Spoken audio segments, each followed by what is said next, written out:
Over to Bill and be back to me. Yeah, we're going to do a little different format tonight. We're not going to call every one of the players up here, but just like to say that we're excited about all the fall sports kicking off at Central High School. We have a great group of kids, have a great group of support, great group of parents, and we appreciate all of it. We're going to start out, I'm going to call out each team and the coach, and I'd like y'all to stand. We're going to say a little bit about you. I'd like for all the varsity and JV cheerleaders to stand up where you at. Varsity and JV cheerleaders. That's it on. There we go. I'm going to give you a rundown about Mike Curtis. And it goes way back. Can everybody hear me? All right. Mike Curtis was an All-American from the Washington, D.C. area.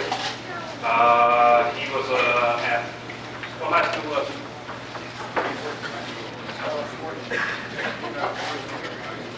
Richmond up in Maryland. Richmond Montgomery up in Maryland. He was an All-American, All-Metropolitan, outstanding athlete. He was asking about his athletic ability today. He was telling me that he could pitch a baseball 99 mile an hour. I don't think he's exaggerating.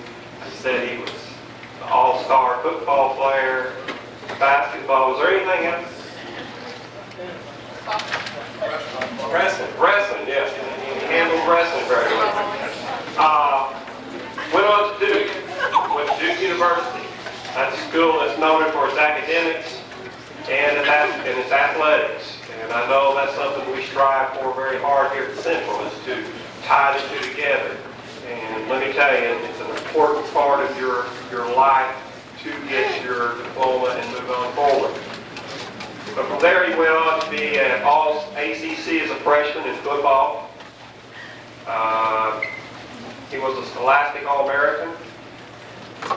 He was Duke's most valuable player. Played fullback and linebacker in college, so he went both ways. He was drafted #1 by the Baltimore Colts. He was a 7-time All-Pro. Played in 2 Super Bowls. Played professional football 14 years. 11 of those years with the Colts, and 1 year with Seattle, and 2 years with the Washington Redskins. After that, he moved on into the business world, and today he is a very, very, very successful businessman. He has been more than gracious to give up his time to come and see us tonight. Bob, is there anything else that I'm missing?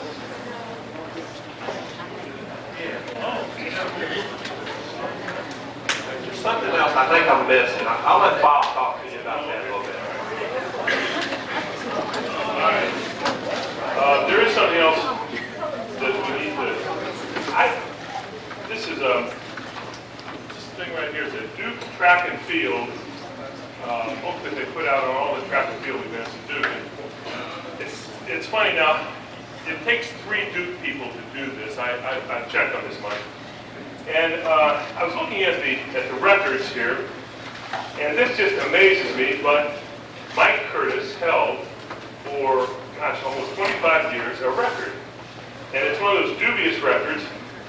He threw the javelin at Duke University 216 feet 6 inches. Is that right?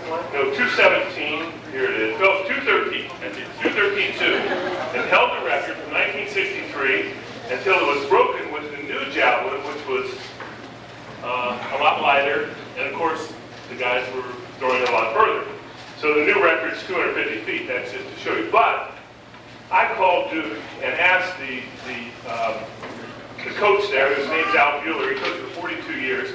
And I said, did Mike ever get anything for throwing the javelin? And of course, Bueller laughed. He said, no, there wasn't anything that we gave Mike. He just came out. It was kind of an off-season thing that he would do. And so we thought that we ought to give Mike some kind of award tonight. And so tonight, we're giving him the Spear Chucker Award, because see, that's what a javelin kind of looks like. And so we have a Spear Chucker Award for Mike. And there it is right there, Mike.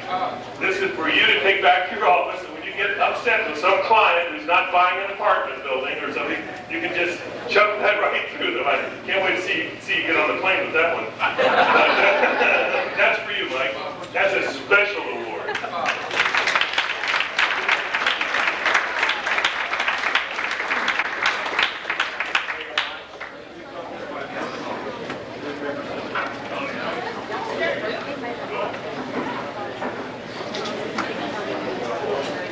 I want to give credit to the art department. We actually had somebody do some woodwork, and I come to Mr. Irwin and Bob, and we kind of planned this out a little bit. Bob says, well, there's one thing that Mike's real proud of is this javelin ability and the records that he established to do. So we kind of planned this out, and the art department put the Duke Blue Devil symbol on there and finished that woodwork, and it come out beautiful, and I really want to extend my gratitude to the art department. And now, for those of you who don't have a clue who Mike really is, we actually have some NFL film.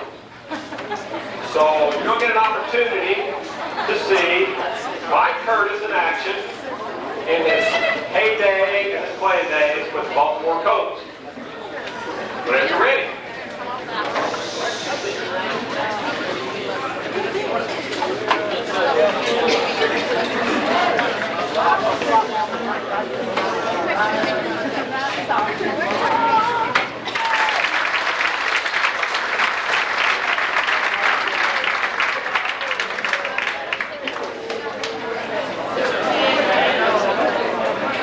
Okay, now you know who Mike Curtis is. And before I introduce Mike, I want to give a special thanks to Bob Morris and Linda Morris, who really put in a lot of time and effort to get Mike here. And let me tell you, I had an opportunity to play golf with Mike today, and you stood 50 feet behind him whenever he was hitting the golf ball, because you never know when my Mad Dog may just go wild. Mike Curtis, everybody.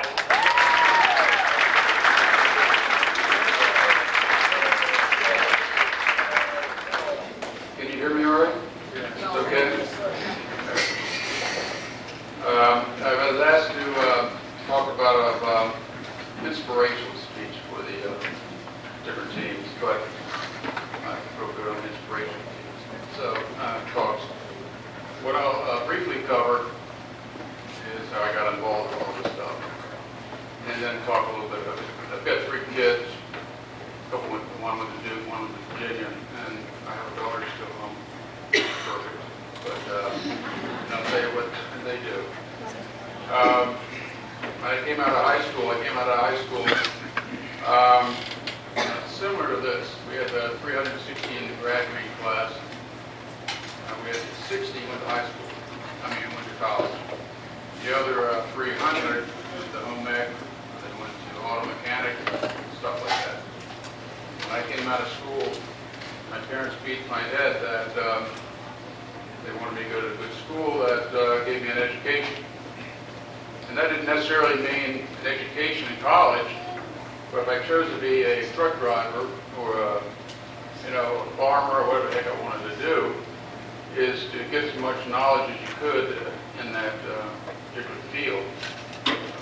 By the way, a lot of people talk about you got to go to college, or if you don't go to college, you're worthless, and which is just silly. But what you do have to do when you in high school, whatever you want to do, you press the envelope.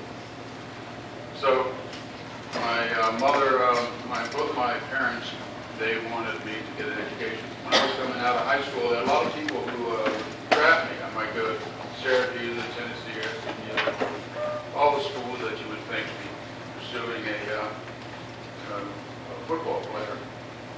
My father would make some observations. One school offered to have a car. I said, hey, that's great. A car. Your dog. Piece of trash there. You could have a great machine. And he said, son, you don't need to go to that college. That college, you're going to college for an education. You're not going to go to college and be bought off. Another college would come and recruit me, and the representative of the college had a big grease stain on his green tie. That's great. my dad. The guy's wearing trash. You don't want to mess with that college. So I got the lesson that first, the only reason I go to college, the only reason I got a scholarship where I played sports, because it paid for my education. If I had not done it, gotten a scholarship, only one of us would have gone to college. My sister would not have gone to college. So I was able to help out that way. So I went to Duke. I went to Duke because it was a good academic school. However, I was not very well prepared for that school. I had mentioned it a little bit. At Duke, you had to write a composition every week, and you would have it graded. And then you would meet with the professor yourself, and we would discuss and bond or whatever we were doing. So I went up there one time, and red crayon on one of my compositions was written gross illiteracy. And I wasn't real sure whether that was grade or what it was, but I figured out after talking to the professor that I was a dog who was lucky to be in school and nobody told me I was really. So I was unprepared, even though I took these college preparatory courses. So going to Duke, I was looking for grip courses all the time. Brought through these grip courses. There were none. Bob found some, I think, but I didn't find that. So anyway, the most important thing was to get education. I found sports is secondary. I was drafted number 1. I had no idea that, I didn't pay too much attention to it. Was drafted number 1 for linebacker. Figured I'd play a year or two. Lucked out, played 14 years. Had a great time. And I'd like to play another 14 years. However, when I got out of sports, I left sports. And I guess in the last 20 years, I've never gone to a football game where I paid. About 3 or 4 times they would want me there for some promotional stuff. And I don't watch football particularly on television. I was a player, participant, wasn't necessarily a fan. What I follow now is more what my children would be involved in. That would be soccer and lacrosse. You may have soccer down here, but you're not going to have lacrosse most likely. So played that 14 years, and then I went into business. Went into commercial real estate, specialized in one field in selling apartment buildings. I applied the same discipline that would help me get through Duke or play professional football in the business career. One of the things when you, these long distance runners or these girls softball teams or football teams, the same thing that you do to have to do well in your sport, same thing you can apply and transfer to anything you do in the business, even if you have a family or something. So that's one of the advantages of playing sports. As a side note, my daughter plays on a soccer team that she's played with, an elite team. They went to Europe, and I was private. They went to Europe and they came in third in the country, in the world. A lot of those girls are getting, making a big effort to get scholarships and all that type of stuff. So they go through a lot of stuff. Their sophomore year, and there's not much cash for girls' sports. Not a lot going around. Seldom, even though they're great players, they don't get paid to go to college a lot of times. So my daughter's name is Caitlin. So Caitlin, you're better rock on your grades because you get a $100 scholarship. You know, the place costs 20 grand. Extreme numbers. That's what it is. So you better study. Anyway, went into the business world. Applied the same stuff. I've got some partners that we've developed low and moderate housing, not subsidized apartment buildings. Low and moderate in the Washington, D.C. area is that you can rent a unit there if you don't make more than $50,000. Low and moderate housing. So we do a lot of that. My partner's under construction. So that's what I do right now. I've been asked to talk about, go to these groups before. Everybody's different in regards to their schools. The Washington, D.C. area where I'm from, everybody, if they don't get into some slick college, a Harvard or a Yale or something, then they're a failure. A lot of kids up there that think they would like to be a mechanic, an auto mechanic.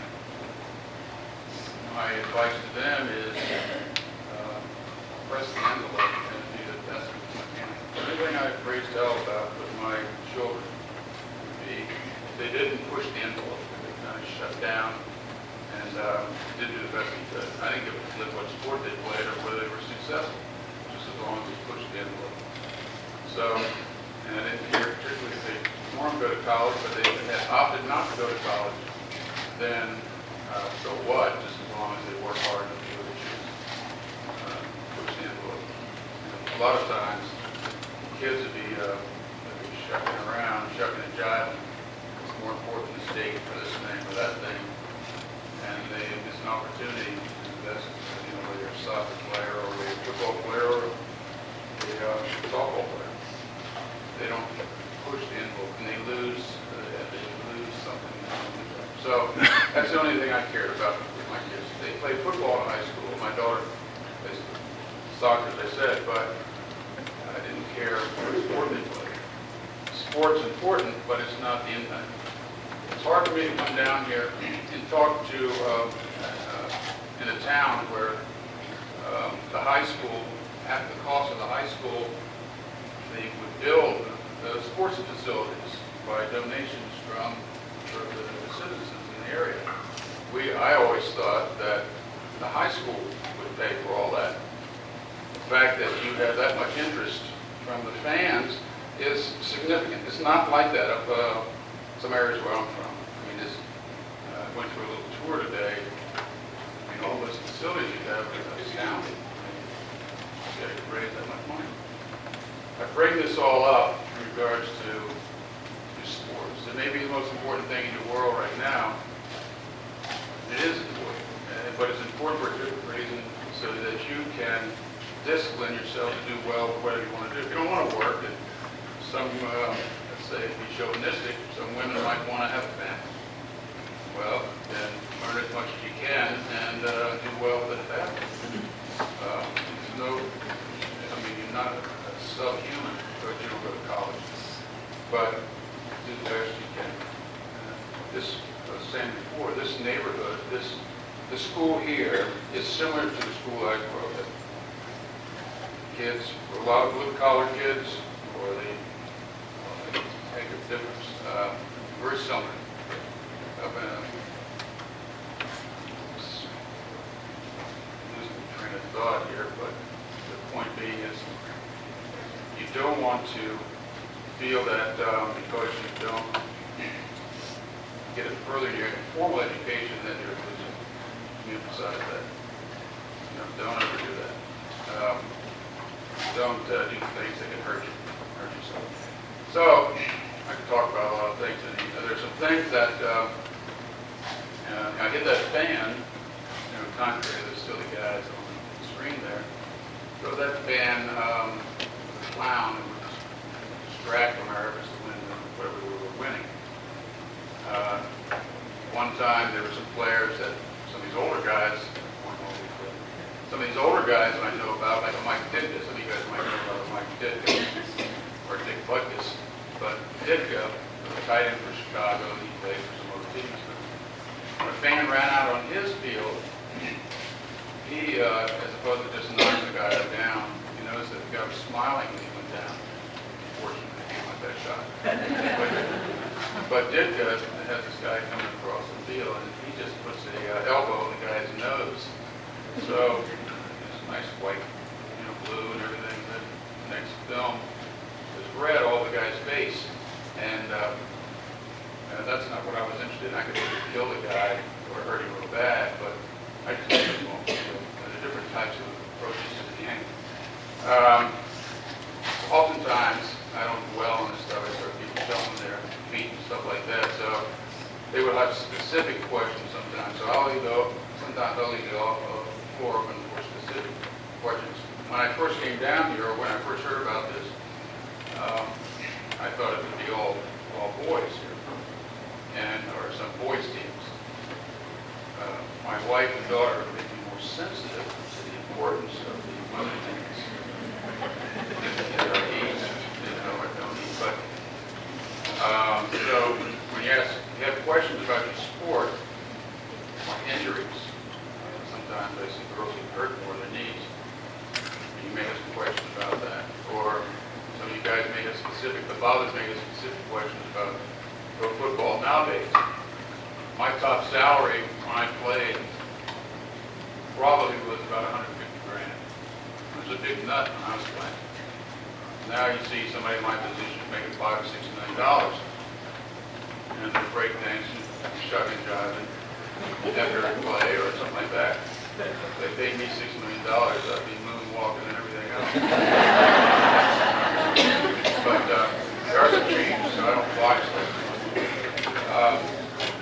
So let me ask you specific questions, and for the females too in the group. I'll make one comment. We're involved, I have some friends that are involved with the women's, I didn't tell you about this, but forming the new women's professional soccer league. So you hear more about the injuries that these women have. I don't know how you girls in soccer or cross country, in softball are, but you hear a lot of girls tearing their knees up because they don't know what's going on. There's some answers to what's going on, but then you hear some other sports, these guys who are actually, these cross-country guys who are running 8,000 calories a day, that's a lot more difficult than playing football. If you have some questions, I'd like you to ask some questions. I know that Bob might have a question, or Larry might have a question. I do have one question. That's about it. Here's a question from Larry. I'll repeat it so you can all hear it. Okay. Your final year playing football, there was an incident between you and the starting linebacker.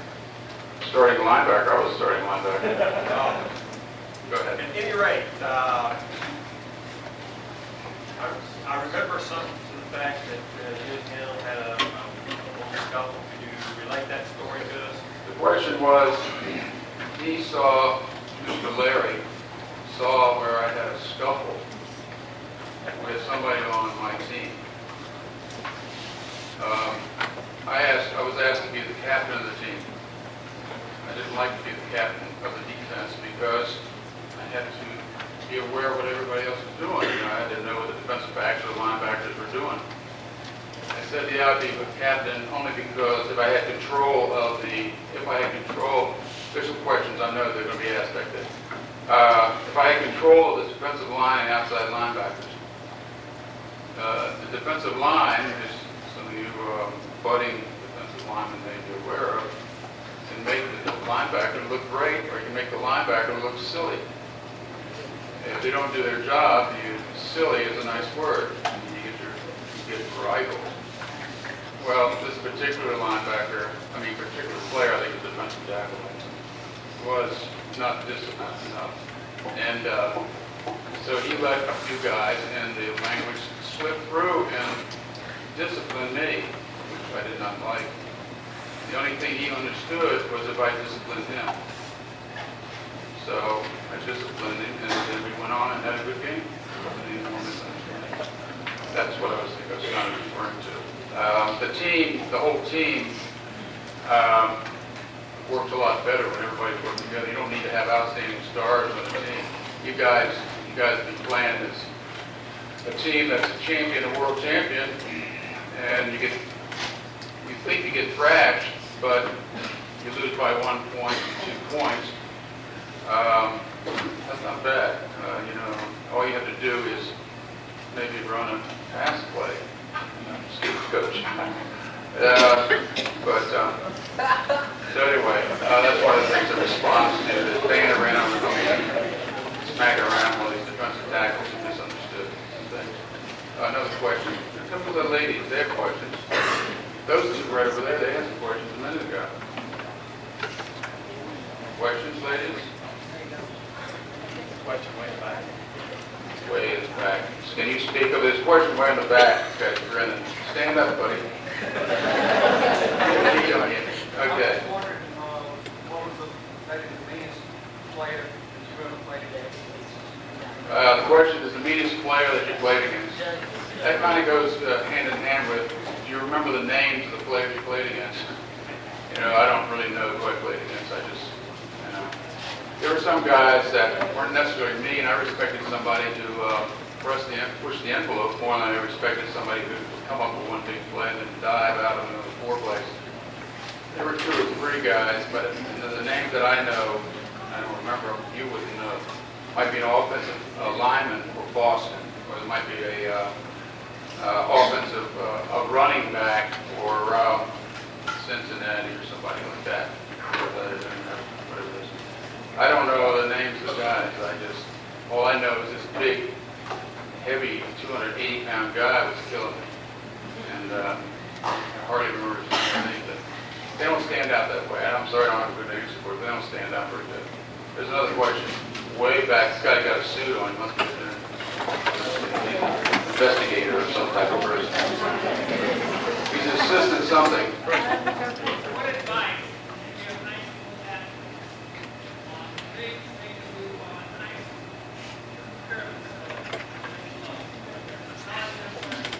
You all hear that?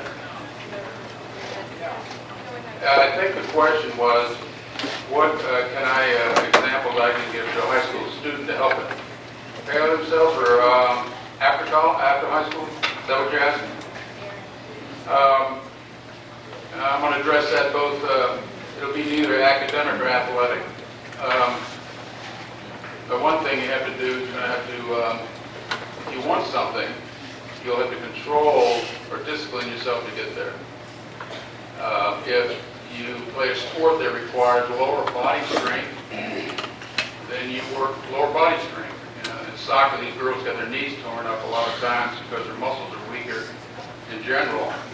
But they were unwilling to do a heavy lift because they're embarrassed. So if they want to get themselves,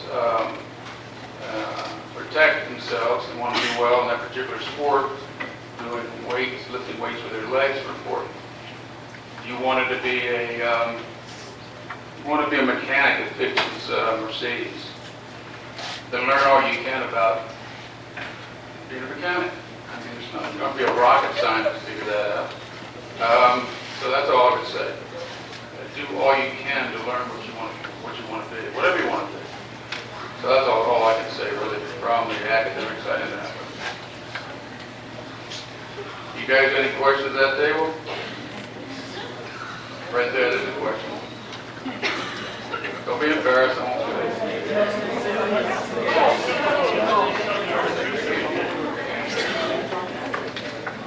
Okay, all right, question right back. What do you do before the game? Get so pumped up to just rip people's heads off?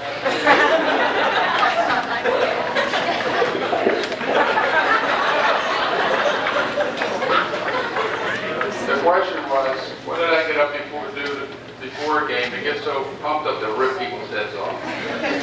I was never able to get pumped up enough to rip anybody's head off. It was just real hard to get a head off.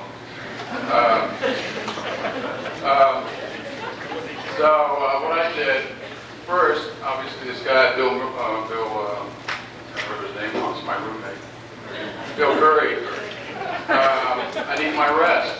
I need more rest. I don't like to be dancing around. So I guess the biggest thing that got me rocking land was I was afraid somebody's going to kill me. So I tried to be in better shape or stronger than everybody else. Else they're going to kill me. And that was about this fear. That's about basically how I responded to fear. All right, we have another question. Go ahead, lady. Bob, the next question. Here's a question. I can't hear you.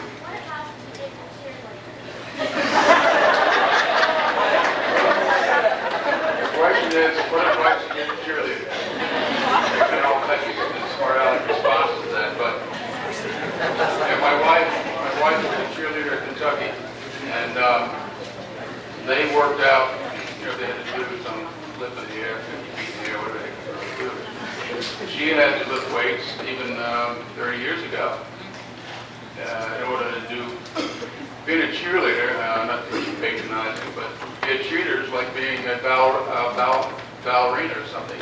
those guys look goofy, you know, and those tights and everything like that. But the vertical leap on those guys is tremendous. I mean, they get a hell of a heck of a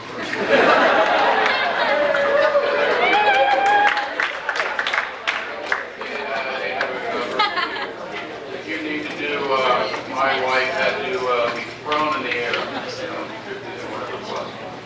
But she had to know how to land. Or else you get just busted up. Sometimes you got busted up. But you had to approach it just like these other guys.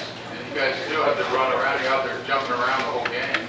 Or you're doing what you're doing. I mean, you better be in shape to do that. But work out with that cross-country team. That'll be in shape for that. So you got to do the same thing. Just like another job. You just got to get in shape. You got to lift weights. If you want to jump higher, then you better get your legs strong. It's the same thing, you know. You get a lot of buddies here. I'm sure going to bless you for this. But it's, you know, I was educated. My daughter educated. So, girls need to work out just like guys. It's the same sport. I mean, it's just like a sport, cheerleader, whatever. So, hey boys, back to the back table. Just gotta relax. I'll answer another question. You got me one.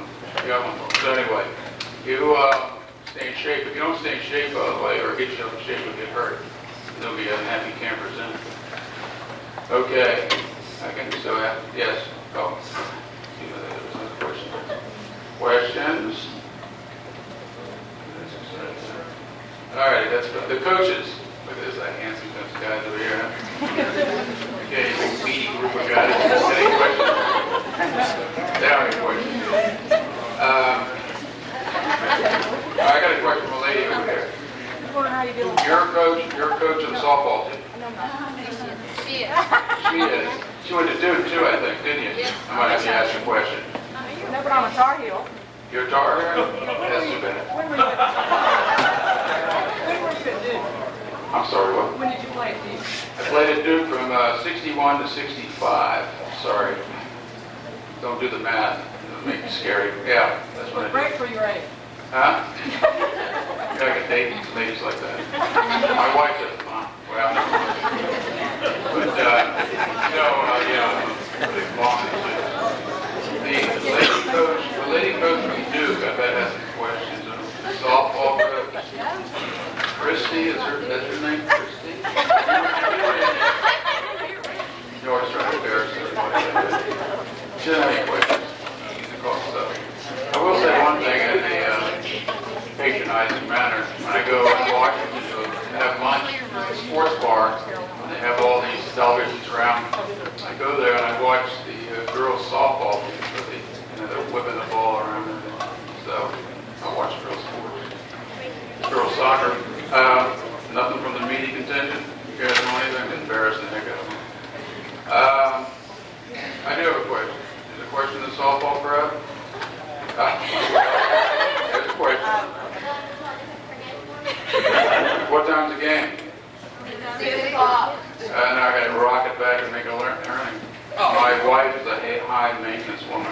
And my daughter's learning how to be a high maintenance girl. So I didn't go to a game like that. Who's the pitcher on the team? You're the pitcher? You left-handed? Huh? You left-handed or right-handed? What's the speed? Do you have any arc when the ball comes on, or is it just a rope? You throw it in. When you pitch the ball, is it a rope? It's a road. Is it straight? That's right. You guys couldn't pitch as fast as those girls can pitch. We'll see.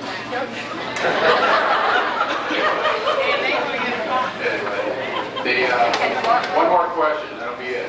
Why did you lose?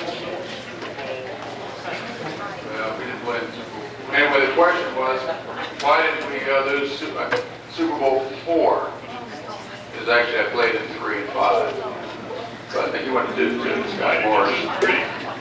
The game that we played against the Jets, when Joe Namath was the quarterback, we lost. We were favored by 17. And we played in Miami, and the coach thought that since we were leading so much that we could have all the children and wives with us in Florida, demanding cash, distractions. We lost. The girls, it's wives and children's fault. That's it. What do you think? There's one question, like right over here. The guy there with that long haircut. I'm looking at it, turning, never mind.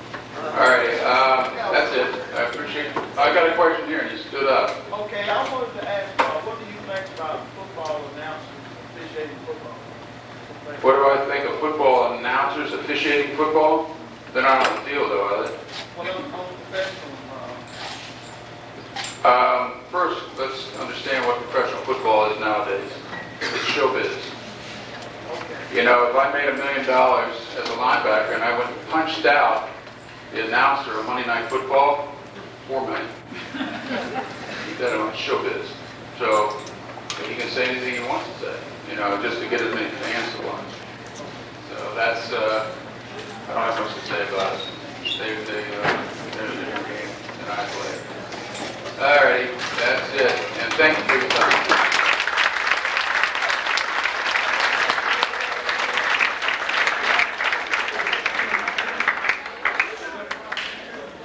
Okay, one quick thing.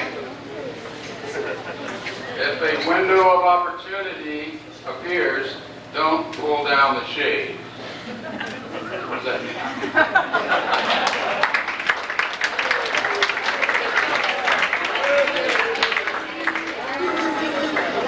Okay, that's the in the bar fall kickoff banquet. I appreciate Mike coming in to watch these things.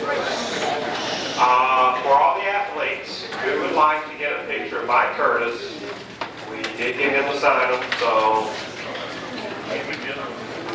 Oh, yes, I forgot. Door prize, yes, oh,